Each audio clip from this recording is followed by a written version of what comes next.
Powered by Riverside FM.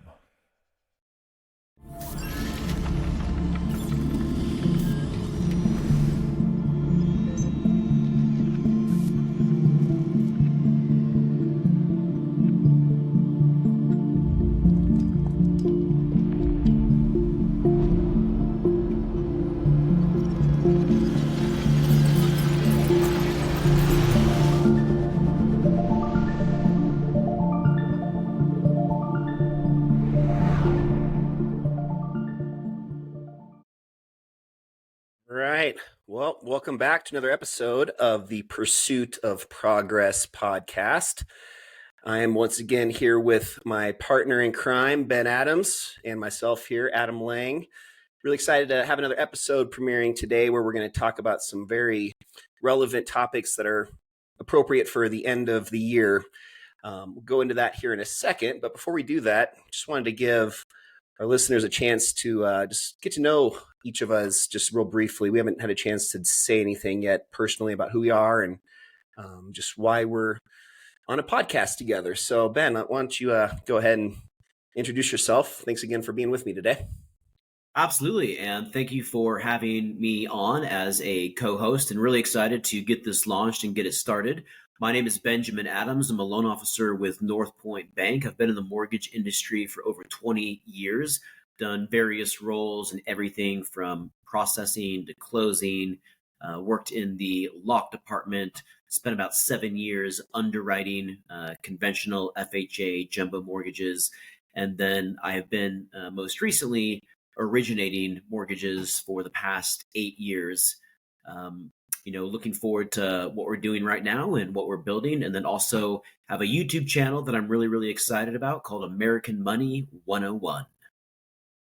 Yeah, I've been excited to see you grow that as well and learning a lot of great tips and advice about all sorts of financial topics with that. So excited for other people to find out more about that as well here. Oh, thank you. And now why don't you go ahead and formally introduce yourself and give us kind of a quick rundown of who you are and why you wanted to start this. Yeah, so my name's Adam. I'm an aspiring real estate investor and just entrepreneur by nature. I've had some entrepreneurial just history in my past with starting a tanning salon business for about 13 years. And then from there, I kind of moved into just the real estate world, was helping manage about 1,500 apartments as the director of marketing for a company for about 3 years and helped grow that. And then just kind of went back to wanting to be an entrepreneur and be my own boss and be able to lead my own levels of success. So just got my license to be an agent with EXP. Been doing real estate for, I guess, right around 2 years now, but been with EXP for about a year and just really enjoying just growing that and continuing to take on new challenges every day. So that's me in a nutshell. We'll do an episode later on about just each of our backgrounds a little bit more and share some of our wins and losses and just what we've learned over the course of our lives on another podcast. But Ben, back to just kind of our concept for the podcast today, just talking through this buzzword of, New Year's resolutions, going into 2024, excited and ready to, set goals and, just this kind of, again, this buzzword that I think gets blown out of proportion a lot of times. We were at the gym even this morning just joking about how, January 2nd, the gym gets packed and by about February 1st, it's slow and back to the normal, regular, people that you see on a daily basis there. But a lot of people, I think, have a good intention behind setting goals, but I would say the vast majority just don't seem to have much success, which is what we're going to kind of talk about today. So what's your kind of feeling on that topic? Yeah, I would agree. I do think that it's very important to have a vision and things that you want to do, things that you want to accomplish for your family, for your faith, for your business, for your, working out. So I do think that having a vision is very important. The mistake that I see a lot of people make is they have that vision or they have that goal, but then that's kind of it. They don't focus on the habits. It really is important to reverse engineer a lot of that stuff, in my opinion. Okay, this is my goal for the gym, or this is my goal for business. Now, how am I going to go achieve that? And that's one thing that I've learned is that, what I do is I don't actually write goals down. I identify what my goals are. What I do write down are the habits that I believe that are going to get me to those goals. And a lot of that is really based off of consistency. It doesn't matter what we do. The only thing that matters is what we do consistently and the discipline that we have. And I think having accountability partners, I think having a strong peer group, I think surrounding yourself with other individuals that are motivated and have the same values, I think all of that is important. And that's why it's such a privilege to be here with you. You're someone who's certainly held me accountable, pushed me, challenged me, and looking forward to this next chapter. Yep, that goes both ways, bud. Yeah, I mean, you dropped a lot of bombs in that little short minute long just rundown there. I think I think definitely talking through some of that reverse engineering is maybe a whole separate podcast also with how much in depth you can go with that. But just talk to me for a minute too about, we were talking earlier about, you have a goal and then you reverse engineer it to create these habits that you're going to consistently do to succeed. Mm-hmm. When you're setting that goal, what's your thoughts on making that goal, average goal or something that's just beyond comprehension? I know we were talking about another word that you hear a lot with just self-improvement gurus is the BHAG, big, hairy, audacious goal.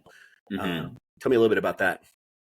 Yeah, that's another great question. There's all these different philosophies out there when it comes to goal setting. On one side of the spectrum, there's, feedback and a philosophy of wanting to make your goals within reach and achievable. And then on the other side of the spectrum, there's other philosophies where you want to make your goals so outrageous that they frighten you and they scare you and they just seem drastically unattainable.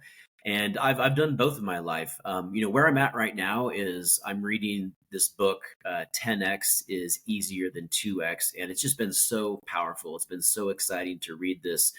And, this book really focuses on making outrageous goals that, really actually scare you because they're so outrageous. And the reason that the author, Dr. Benjamin Hardy, talks about making goals like this is because a lot of times when you make an outrageous goal, and the reason that it's easier to achieve than a 2x goal is because it provides clarity. And what that means is that a lot of times, if you have a 10x goal from where you're at right now with your income or in the gym or with your family, a lot of times it requires radical behavior change. You have to give up a lot. You have to, a lot of what you're doing right now, you have to stop doing. You have to identify and take accountability for things that are holding you back, for things that are not allowing you to take those steps forward for the person that you're called to be.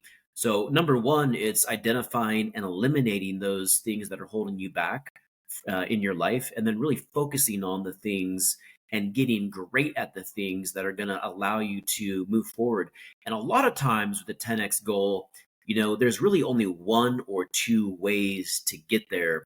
Where on a 2x goal, there are so many different ways a lot of times that you can accomplish that. If you want to like double your business, for example, make more phone calls, shake more hands, set more appointments. There's all these different ways that you can do that. But if you want to 10x your business, a lot of times it just means that you have to think bigger, broader, and do things, from a behavior perspective that you're really not doing at all right now. So that's kind of where I'm at, and that's the philosophy that I'm really leaning into right now. I really like that idea of just making it so outrageous that it's going to force you to make these significant changes where, if you wanted to set a goal to make $100,000 next year, as opposed to setting a goal to making $1 million next year, $100,000, you might say, yeah, maybe I'll save an extra $100 a week and do this and that, and just like very minor adjustments, versus to get to $1 million a year, like what significant changes are you gonna have to make in your life? Hmm. And I know we were talking earlier too about the trying to remember now the quote off the top of my head, but you can achieve more in a year. What's the 1 year and 10 year? Do you remember that Yeah, one? most people overestimate what they can do and what they can achieve in a year, and underestimate what they can achieve in 5 or 10 years. And to me, that just comes down to the daily consistencies of identifying what those habits are, um, and being consistent every single day, and really making those habits and those disciplines your non-negotiables. Yeah, I feel like consistency is one of the words that I'm just really being intentional about going into next year, just with everything that I do, not going into it with 1 foot in, 1 foot out, being 100% committed, and not just committed, but again, going back to being consistent. Hmm. Especially with, being a realtor, there's all these different tools and different, people trying to sell you on marketing, different campaigns and different things going on with just generating new leads. And I'm seeing so many, especially younger agents or just people now that are having to work a little harder since the market's tougher right now, just with the shiny object syndrome, where they'll see something, they'll, give it 100% for maybe a week, then they'll kind of lose a little bit of that momentum. They'll look to some other shiny object, and then go back, look, back 2 months, and they didn't achieve anything because they're not committed. They're not giving it that, not only that consistency, but just that commitment over time, which is something that seems so simple, yet is, and speaking from experience, is really, really challenging with certain things.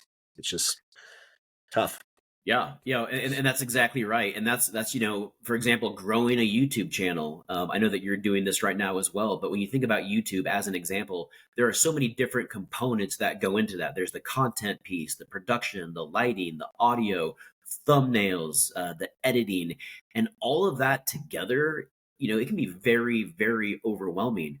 What I've learned is to really just focus on one thing at a time, build out that consistency, get good at it, and then once you've mastered a specific topic, then move on to the next topic. And I think that approach applies for a lot of things. I think it can apply for in the gym. I think it can apply for growing a broader based business. But when we try and tackle everything all at once in a very short time frame, it's very easy to get overwhelmed and discouraged. Yep. Yep. I'm listening to you say that, and I'm resonating with a lot of that, because I'm better at it than I was, but I've still got a long way to go when it comes to that. So Yeah, and that's what it's all about. It's like we always, all of us can do better, and we all have room for improvement. But it's just that 1% better, getting a little bit better every single day. Kind of moving on here. I know that you wanted to share some things about SMART goals and go into a little bit of depth on that. I think it's a little bit of a different approach, but share with us kind of your feedback as far as SMART goals, what that means, and what those acronyms stand for. So I was involved with a couple different entrepreneurial type businesses over the last, decade or so, that used a program called EOS, Entrepreneurial Operating System. You'll hear a lot of their ads on the radio, and they're very successful at this point. They just help small businesses basically scale their business. And one of the tools that they would always harp on us about is just, not harp on us, but really motivate us to do a good job with, is when it came to just intentions and setting goals we would do it on a quarterly basis. Basically just ensuring that every single goal that we created in the EOS framework, it's actually called a ROC, which is a quarterly goal, Hmm. but having those all be what we would call SMART goals. And SMART's just an acronym just to make it easy to just remember a few key attributes that every goal really should have if you're going to really want it to be, achievable and something that's going to actually be attained. Hmm. So SMART, just going down it really quickly, just S is for specific. So that's just referring to, um, having it not just be something broad, like, 2024, I'm going to lose weight. Having it be, 2024, by the end of March, in the first quarter of 2024, I want to lose 10 pounds. So you're creating a specific goal. By being specific, you're allowing yourself to have that actual benchmark and that, that goal, that end of the, that just something that you can physically, obtain. It's not just some lofty goal that you're not even sure really whether or not you achieved it.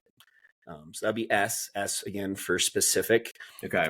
M would just be measurable. So some of these, by the way, kind of feed into one another. And that's the one thing about the SMART goals too, is some of the letters, they kind of overlap each other a bit, but M is measurable.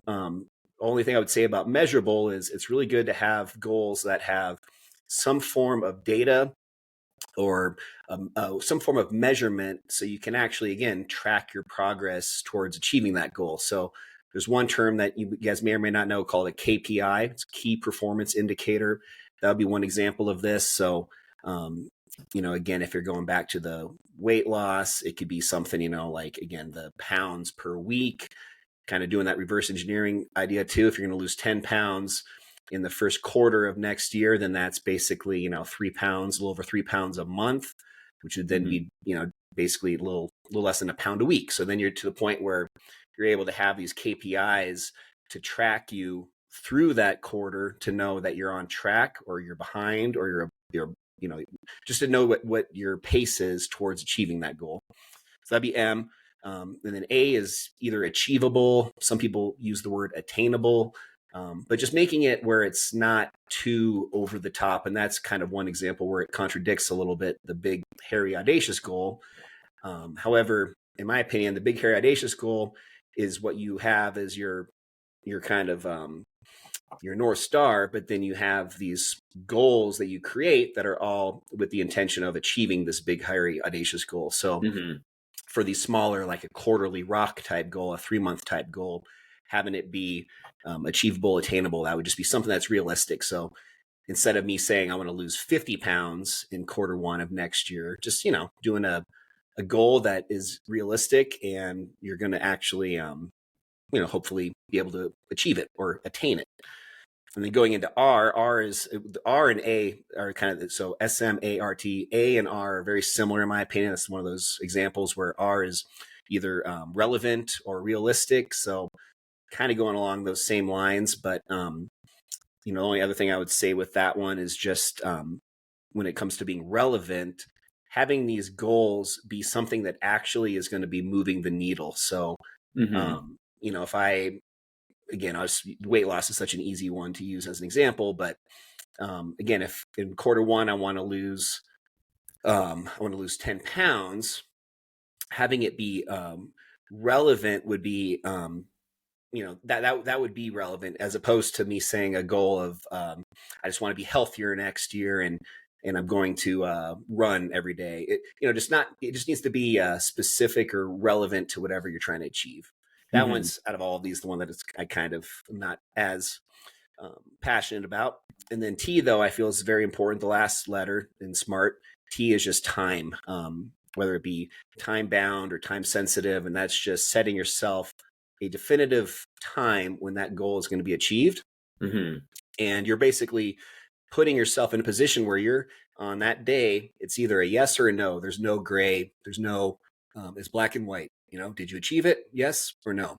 I think it's really important to kind of hold yourself accountable in that sense and not have this kind of uncertainty of, well, I did a pretty good job, but, there's no true definitive satisfaction of knowing whether or not you completed it. And these are not only good for helping you as you progress through the goal, whatever that time period is to achieving it, but also it's giving you the ability to then know 100% certain that when it does get achieved, you've achieved it. You feel much more just content and just satisfied with your efforts, because you know that you've actually achieved the goal, as opposed again to this kind of gray area. So that's SMART goals in a nutshell. I think that's so important. I think a lot of people make the mistake of just setting a goal and saying that this is my goal, but then it's like, what's the plan? Like, how are you going to go achieve that? What I'm hearing from you is just a lot of intentionality behind every step of the goal and identifying, those habits, those behaviors, those disciplines that are needed. I know that we're short on time here, but just really quick, what are ways that you have found that is a great way or a great resource to actually track some of those things that you're, to stay on track, so that you're working towards your goal? Are you, writing this stuff down? Do you have a habit tracker? How are you monitoring all of that? So two off the top of my head. Number one, I have a board in my office, and I'm looking at over here. That's just a whiteboard that I update. I just do it now on an annual basis. So I just started working on mine for next year, and that's just a visual place for me to, on a daily basis. It's always placed somewhere that I'm going to see it frequently. So for me, it's in my office here. But just as a kind of a reminder, whether it be just passing by, I occasionally look at it. I don't really necessarily make the intention of reviewing the whole thing on a certain frequency, but it's just always there. I always see it. So that would be one. And then the other one is just, I'm really focusing this next year on managing my time and my calendar. So I just use Google Calendar, but actually create what they call tasks in your Google Calendar. And you can set those up on a repeat basis. So for example, I have some of these that are repeating daily, some of these that are only repeating on weekdays. And these are just tasks that I've identified, kind of like what you're talking about with your habits, that I know are the most important towards getting to the goal.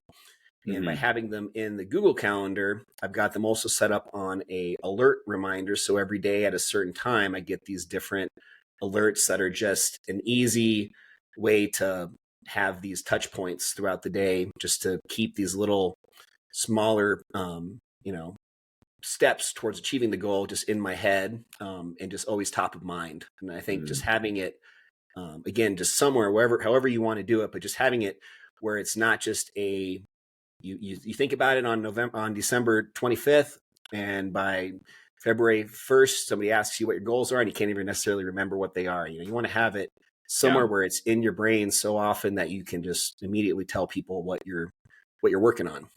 What about yourself? Yeah, I mean, that's right. I think it's important to have your goals, the things that you're working on, written down and outlined somewhere. What I'll do is I have a couple different mirrors in my bathroom, and as I mentioned earlier, I'll identify what those habits are, and then I actually go through and just have a habit tracker right on my mirror. I just put a tally every day that I did that specific habit, and then at the end of the week, at the end of the month, at the end of the year, I tally all those everything up from each category and just kind of see where I land. So that way I know exactly where I'm at every week, every part of the year. And, did I get up on time? Did I go to the gym? Did I get my run in? Did I do my reading? Did I read my devotional? Did I have that one-on-one time with the kids? Did I go to church? All of these different things. And I will change that up from time to time as far as, what I'm focusing on at the moment. What's cool, though, is that as I start to develop those behaviors and those disciplines, eventually that can then come off the board and off the mirror after you've mastered it. And so, for example, last year, having a really strong morning routine where am I getting up? Am I making my bed? Am I doing all these things? Well, you know what? Now I've mastered that. I do that every day. And so that's no longer on my mirror, but it's something that I still practice. And so as we master stuff, we can take it off and then put new things on.